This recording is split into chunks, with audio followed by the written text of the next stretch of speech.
let's move on to another subject, and that subject is David Sirota. Fox News' Bill O'Reilly, David, took issue with your column last week with the headline, "Let's hope the Boston Marathoner is a white American." Here's his reaction.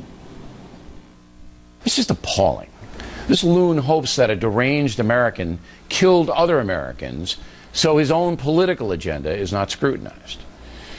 It's hard to believe, but this is the tone of the debate in America today. So how was your week, David?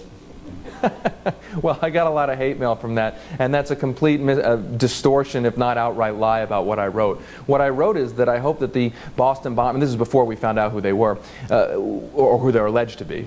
What I said is I hope they end up being white non-Islamic Americans, because when crimes are committed by white non-Islamic Americans, we tend as a country not to overreact with, let's say, preemptive war, encroachments on civil liberties, and we tend not to collectively demonize the entire group, the entire demographic group from which those suspects are from. When an assailant in a case like, especially terrorism, is a Muslim, or not an American, or a foreigner, or any combination of that, we tend to blame the entire collective group. We've seen us go into preemptive wars like we did after 9/11. We've seen encroachments on civil liberties. So what I was saying is I hope it ended up being a white non-Muslim American, because I don't want to see us overreact. Not because I don't like white people, but because I don't want to see us overreact as we traditionally do.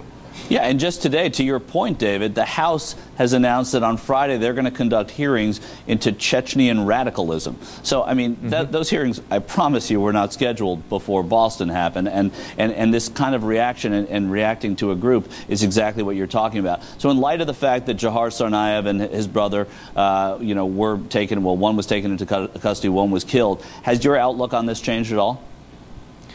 Well, no, I think unfortunately what we've seen in the last week is that exactly what I hoped wouldn't happen has happened. That we have seen an overreaction. We've seen Fox News pundits, for instance, say we should increase mass surveillance of Muslims. We've seen the House Republican chairman of the Homeland Security Committee say that we should increase mass surveillance of Muslims. You would never see this kind of reaction if this was a Timothy McVeigh-like character, or you didn't see this kind of reaction, for instance, after the Oak Creek shooting, the white supremacist who walked into the Sikh temple and shot a number of Sikh people. You didn't see any calls for surveillance of white people, and you shouldn't have seen calls for that. But when it's a group, when it's Muslims, when it's a minority, when it's a person of color, or any combination, you see a very bigoted reaction, and I think it's inappropriate, and I think it says a lot about where we are as a country.